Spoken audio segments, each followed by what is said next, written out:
This is Radio Nepal. I'm Della Prasai with the news, the headlines first.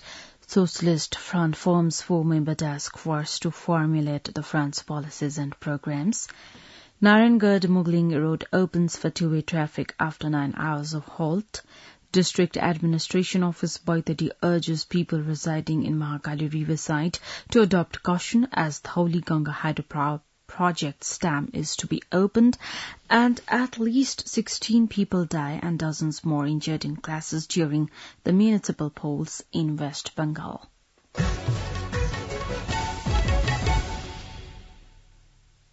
Now the news in detail. The first meeting of the Socialist Front has formed a 4-member task force to formulate the front's policies and programs and code of conduct. CPN Unified Socialist leader Rajendra Pandey said the task force comprises CPN Maoist Centre leader Dev Gurung, Rajendra Sastra of Janata Samajwadi Party, Pramesh Hamal of CPN Unified Socialist, and Kharga Bahadur Vishwakarma of Nepal Communist Party. The meeting of the front held at the central office of the CPN Unified Socialist in Kathmandu yesterday also decided to lead the front on a rotational basis every 6 months from the parties in the front. CPN Unified Socialist Chairman Madhav Kumar Nepal will lead the front until the next meeting, which is believed to finalize the rest of the issues. The meeting of the front was attended by Prime Minister and CPN Maoist Centre Chairman Pushpakamal Dahal Prachanda, Unified Socialist Chairman Madhav Kumar Nepal, Janata Samajwadi Party Chairman Upendra Yadav, Nepal Communist Party Chairman Netra Bikram Chand Biplab, and other leaders.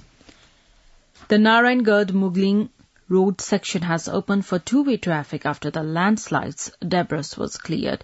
The road has come into regular operation after a hold of 9 hours since this morning. Traffic on the road was completely blocked after a dry landslide occurred in Kali Kholav, Icha Kamana, rural municipality 6 yesterday afternoon. Police inspector at Mugling Area Police Office Bishal Tamang said that the vehicles and passengers stranded since the past 9 hours are on their way to their respective destination. The District Administration Office Boitadi has urged the people residing in the Mahakali Riverside to adopt caution, citing that the water level in Mahakali River might increase as the dam of the Thauli Ganga hydroelectric project at Tato Ban Darchulav, India is being opened. Issuing a notice, Chief District Officer of Boitadi, Suresh Panthi, said that locals residing in the vicinity of Mahakali River have been urged to adopt caution.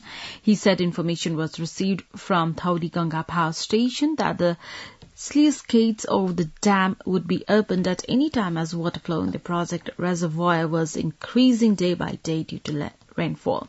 The dam of the Thauli Ganga hydroelectric project is opened every year during monsoon. The secondary education exam, SE supplementary exam, is to be held in August. The National Examinations Board has published a notice and said that the supplementary examination will be held on the 11th and 12th of August. Students who have obtained a final grade of C or less than C will be allowed to sit in the supplementary examination. The board said that the candidates who are absent for up to 2 subjects will also be allowed to take the supplementary examination. More than 300 people have fallen ill due to unknown diseases at Tilagufa Municipality 10 in Kalikot district.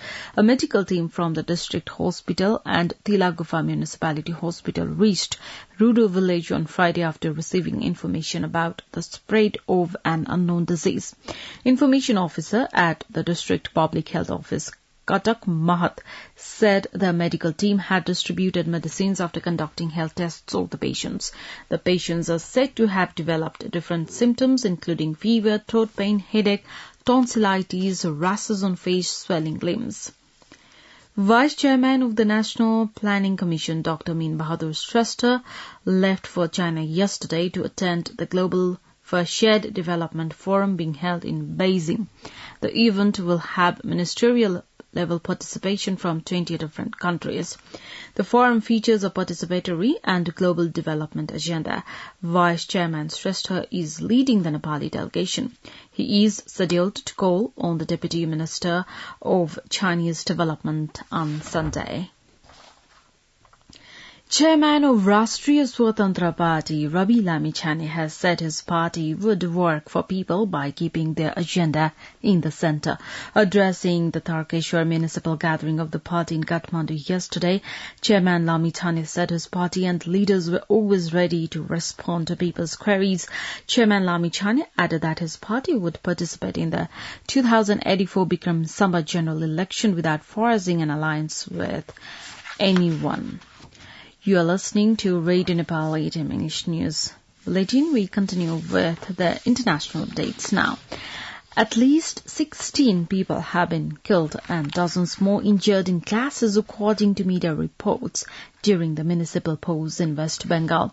According to Al Jazeera, videos on social media showed political workers roaming the streets with batons despite a heavy security presence as paramilitary troops stood guard to keep order.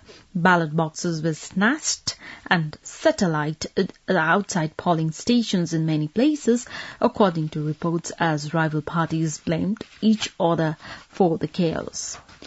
U.S. Treasury Secretary Janet Yellen has called on China to work with Washington to fight the existential threat of climate change. According to BBC speaking on Saturday, she said the two countries, the largest greenhouse gas emitters, had a joint responsibility to lead the way on climate action. She called on China to support the U.S.-led Green Climate Fund. Yellen is on a 4-day trip to Beijing in an attempt to boost relations between the two countries. At least 8 people have been killed in an attack on a residential area in the eastern Donetsk region of Ukraine. Ukraine's Interior Ministry said another 13 people were wounded in the Russian shelling of the town Lyman. The strike caused fires in a house, a printing shop, and 3 cars. It comes as the country marks the 500th day of the invasion. Ukraine's counter-offensive, which began last month, continues to grind on in the eastern Donetsk and southeastern Zaporizhia regions. Now the general weather forecast for the country for today. Forecasting division says the weather is likely to be partly to generally cloudy throughout the country. Light to moderate rain is likely to occur at some places of the country. There are also chances of heavy rain with thunder and lightning at 1 or 2 places of Koshi province and Sudur Pashchim province. Kathmandu's weather report now. Maximum temperature of 30.8 degrees Celsius and minimum temperature of 20 degrees Celsius. With this news, we have come to the end of this bulletin, but before we wrap up the headlines once again.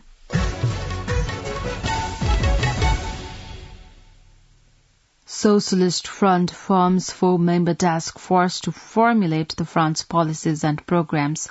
Narayangarh-Muglin Road opens for two-way traffic after 9 hours of halt. District Administration Office Baitadi urges people residing in Mahakali Riverside to adopt caution as Thauliganga Hydropower Project's dam is to be opened. And at least 16 people died and dozens more injured in clashes during the municipal polls in West Bengal. Well, that's all that we have for this edition. Our next English news edition is at 2 in the afternoon.